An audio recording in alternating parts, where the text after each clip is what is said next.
HipHopMatrixShow. It's time for that sports talk with this guy, DJ Academics. All right, so starting off on a sad note, NFL. All right, Pittsburgh Steelers owner Dan Rooney dies at 84. He was the father of the Rooney Rule. So a lot of people don't know how important the Rooney Rule was to football. I mean, the Rooney Rule is basically stating that each team, if you have any vacancy as far as coaching, head coach, assistants, blah, blah, blah, down the line, you have to interview at least one minority. So that basically, because back in the days there was not a lot of opportunities for interviews. So now people are saying you can't make them hire you, but you still have to at least give them a chance and hear them out and at least interview one applicant for of minority, which has helped out and paved the way for a lot of people like Tony Dungy, the Pittsburgh Steelers' current coach. What is his name? What's his name?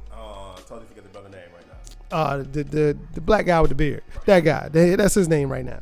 So, but yeah, and then for so on and so on, Denny Green. I mean, there's a lot of great black coaches that have benefited from the Rooney Rule, and I'm sure a lot of great black coaches. Mike Tomlin. That's his name. How could I forget him? Maybe because I'm just not a Pittsburgh fan. I'm an Eagles fan, and I just don't even want to remember it. And I mean, if you have looked on an NFL Network, they've been playing all the Steelers Super Bowls, which I understand, but I also hate because, like again, from Baltimore, so I don't want to see all the Steelers stuff. But I am sorry to hear that he did pass. He was a great patron to the game, and he helped out a lot. So with that being said, moving on to Aaron Hernandez. You remember him from the New England Patriots, right? Yeah, the Thug Life. Yeah, Thug Life all the way. So he beat a body. He was acquitted of murder and found not guilty of the 2012 double slaying. Oh, so he beat two bodies. All right, so but the 2013 murder, he's still serving life for. So you won't be seeing him back on the football field. If people thought they may see him back in the NFL uniform, that's not going to happen. All right, and also the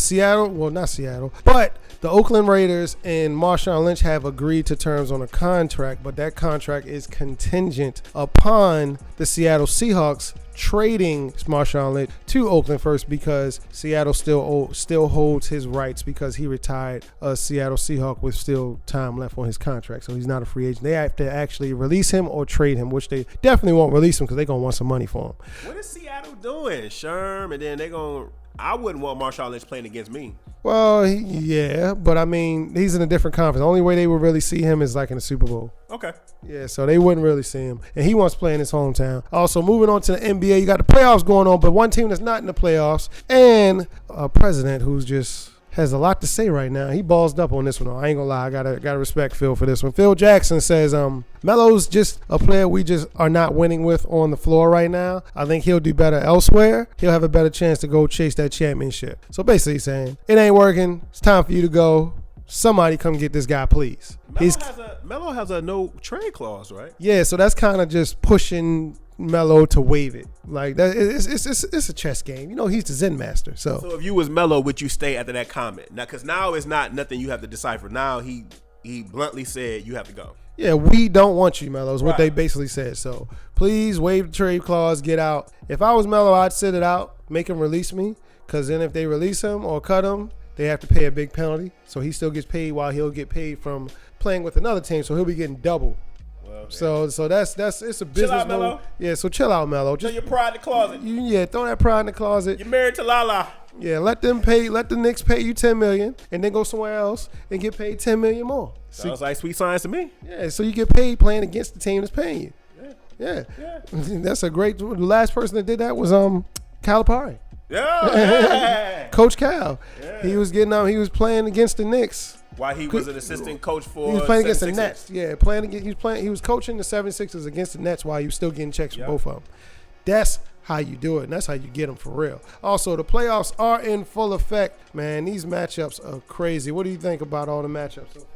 It looked like Cleveland is going against Indiana, who I didn't even know Indiana was even in the playoffs, but I go to show you. I think the most exciting one to watch, like right now, if you're an NBA fan, will have to be Milwaukee Bucks versus Toronto Raptors, because I like the Greek freak, you know what I mean? And I think it's just good fun basketball, not watching none of those, big stars, but people up and coming. Are you crazy? I'm talking about the Rockets versus OKC, James Harden versus Russell Westbrook. That is the first round matchup. Without stars. I think that's an underrated one to watch, but I don't know about it. Yeah, well, I mean, you got Chicago and Boston. You got Trailblazers versus the Warriors. Atlanta versus Washington is a good matchup. I want to see that. I'll probably try to see if I can catch a couple of those games. Clippers versus Utah, San Antonio versus Memphis. Yeah, as you said, Toronto and Milwaukee, Cleveland and Indianapolis. And, I mean, that about sums up the first round. So, I mean, I think it's a good overall stable of games. The weakest matchup that probably won't catch a lot of people's eye, I would say if I had to pick one, maybe the Clippers in Utah, really. Yeah, because whoever wants to see Utah. Yeah, like it's, I don't know, they're just dry. Yeah. Anyway, that's the Sports Report. Myself, DJ Academics. Follow me, IG, Twitter, all that. Deuces. Check me out, okay, it's Pat.